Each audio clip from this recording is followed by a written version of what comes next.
Hello ऑमिलेट्स family. आज का topic एक बहुत ही इम्पॉर्टेंट और सेंसिटिव है और ये टॉपिक हमारे टीनेज ऑडियंस के लिए बहुत ज़रूरी है। आज हम बात करेंगे कि क्यों आजकल के 12 से 18 साल के बच्चों को डिप्रेशन, स्ट्रेस और एंजाइटी फील होती है और उसके पीछे कैसे काफ़ी रीजंस हम लोग देख सकते हैं। अगर आप 10th या 12th के बोर्ड एग्ज़ाम्स में हो, आपकी लाइफ में कोई रिलेशनशिप या फ्रेंडशिप का इशू है, तो ये वीडियो आपके लिए है। हम जानेंगे कि किस तरह academic pressure, family expectations, social media का इन्फ्लुएंस और सोसाइटी की परसेप्शंस हमारे मेंटल हेल्थ पर असर डालते हैं और हम कैसे अपने आप को इससे कोप कर सकते हैं और बच सकते हैं। सबसे बड़े स्ट्रेस का रीज़न आजकल के स्टूडेंट्स में है बोर्ड एग्ज़ाम्स का प्रेशर, स्पेशली 10th और 12th के स्टूडेंट्स के लिए। आपको ये लगातार फील होता है कि मार्क्स ही आपका फ्यूचर डिसाइड करते हैं। इसका प्रेशर इतना ज़्यादा हो जाता है कि आप अपनी हेल्थ और मेंटल वेल बीइंग को भी इग्नोर करना स्टार्ट कर देते हैं। जैसे कि एक स्टूडेंट रोहित को देखिए, जो अपनी 12th के बोर्ड एग्ज़ाम्स की प्रिपरेशन में लगा हुआ है। हर दिन लॉन्ग आवर्स तक पढ़ाई करता है, अपने दोस्तों से दूर हो चुका है और अपने पर्सनल टाइम को बिल्कुल इग्नोर कर दिया है। उसके पेरेंट्स का भी उससे काफ़ी ज़्यादा एक्सपेक्टेशंस हो रखी हैं और जब उसने एग्ज़ाम्स दिए तो वो एक्सट्रीमली स्ट्रेस्ड फील कर रहा था।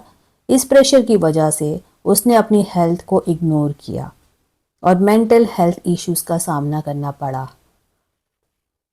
ये ज़रूरी है कि आप अपने एकेडमिक्स को अपनी मेंटल हेल्थ से ज़्यादा इम्पॉर्टेंट ना समझें। आप अपनी प्रिपरेशन को स्मार्टली प्लान करिए, रोहित की तरह प्रेशर में ना आए। आपको अपनी प्रिपरेशन ऐसे करनी है कि आपको अपना मी टाइम भी देना है और आपको ब्रेक्स जरूर लेने हैं। एक्सरसाइज, मेडिटेशन और माइंडफुलनेस टेक्निक्स अपने रूटीन में शामिल करिए ताकि आप स्ट्रेस को मैनेज कर सकें। दूसरा मेजर रीज़न है फैमिली के एक्सपेक्टेशंस। अक्सर पेरेंट्स अपने बच्चों से ये एक्सपेक्ट करते हैं कि वो हर चीज़ में बेस्ट परफॉर्म करें। जब आपको लगता है कि आप उनकी एक्सपेक्टेशंस पर खरे नहीं उतर पा रहे हैं तो आपको इमोशनल और मेंटल प्रेशर महसूस होता है। एक एग्जांपल और लेते हैं नेहा का। नेहा के पेरेंट्स काफ़ी एम्बिशियस थे और उन्होंने नेहा से हमेशा टॉप ग्रेड्स की उम्मीद रखी। नेहा को ये फील होता था कि अगर उसने अच्छे मार्क्स नहीं लाए तो उनका डिसअपॉइंटमेंट उससे हैंडल नहीं हो पाएगा। ये स्ट्रेस उसके लिए बहुत ज़्यादा ओवरवेलमिंग हो गया और इस वजह से उसने अपनी खुशी और अपना हेल्थ नेग्लेक्ट कर दिया। अब उसको करना क्या चाहिए था? ये समझना ज़रूरी है कि आप अपने पेरेंट्स की एक्सपेक्टेशन से ज़्यादा अपने खुद के गोल्स पर फोकस करें। उन्हें अपनी फीलिंग्स बताएं, उनसे बात करें और ये समझाएं कि मेंटल हेल्थ और सेल्फ केयर बहुत ज़रूरी है। इसके बाद सोसाइटी का प्रेशर और जो आपके पीयर्स है उनका प्रेशर बहुत ज़्यादा होता है। ये भी आजकल बहुत ज़्यादा बढ़ गया है। हर किसी को लगता है कि वो सबसे बेस्ट है और अगर आप किसी से पीछे रह जाते हैं तो आपको अपने आप को इन्फीरियर फील होता है। जैसे कि रवि का बात करते हैं। वो एक स्टूडेंट था जो अपने दोस्तों के बीच में फील करता था कि उसकी लाइफ उनके कंपैरिजन में बहुत बोरिंग है। उसके दोस्तों के पास हमेशा नए गैजेट्स, अच्छी पार्टीज और हाई ग्रेड्स थे और रवि को लगता था कि अगर वो उनकी लेवल तक नहीं पहुंचता तो उनका कुछ भी नहीं हो सकता, वो फेल रहेगा हमेशा, तो उसका कुछ वैल्यू नहीं है। इस कंपैरिजन ने रवि को डिप्रेशन में डाल दिया। उसको कई बार लगता था कि उसके दोस्तों का तो उसके पेरेंट्स का अपना खुद का बिजनेस है, वो लोग अगर नंबर कम लेकर के भी आए, मार्क्स कम लाएं तो उनका तो चलो सेटअप है, बट उसका क्या होगा, वो क्या करेगा अगर उसके मार्क्स कम आएंगे तो। आप अपने सेल्फ वर्थ को कंपैरिजन से जज ना करें। हर किसी की लाइफ का अलग पाथ होता है। अपने गोल्स और अपने पैशंस को फॉलो करिए और अपनी जर्नी को अप्रिशिएट करिए। अब एक और इम्पॉर्टेंट फैक्टर है जो आजकल की जनरेशन में डिप्रेशन लेकर के आ रहा है, वो है relationship and friendship issues. Teens के बीच में रिलेशनशिप और फ्रेंडशिप इश्यूज भी डिप्रेशन का एक बहुत बड़ा रीज़न है। आप अपने दोस्तों से या पार्टनर से कभी मिसअंडरस्टैंडिंग फेस करते हैं और ये आपको इमोशनली हर्ट करता है। जैसे कि आयशा की बात करते हैं, वो एक 16 साल की स्टूडेंट थी जो अपने फ्रेंड्स के साथ एक डिसएग्रीमेंट की वजह से बहुत अपसेट थी। उसको लगता था कि उसकी पुरानी फ्रेंडशिप अब टूट गई है और उसे अपने इमोशनल बैलेंस को मेंटेन करना मुश्किल हो गया है। अब ऐसे में वो क्या कर सकती थी? इन मोमेंट्स में अपने इमोशंस को समझाना ज़रूरी है। कम्युनिकेशन बहुत इंपॉर्टेंट होता है। अगर आप किसी के साथ मिसअंडरस्टैंडिंग फेस कर रहे हैं तो बात करने से चीज़ें बेटर हो सकती हैं।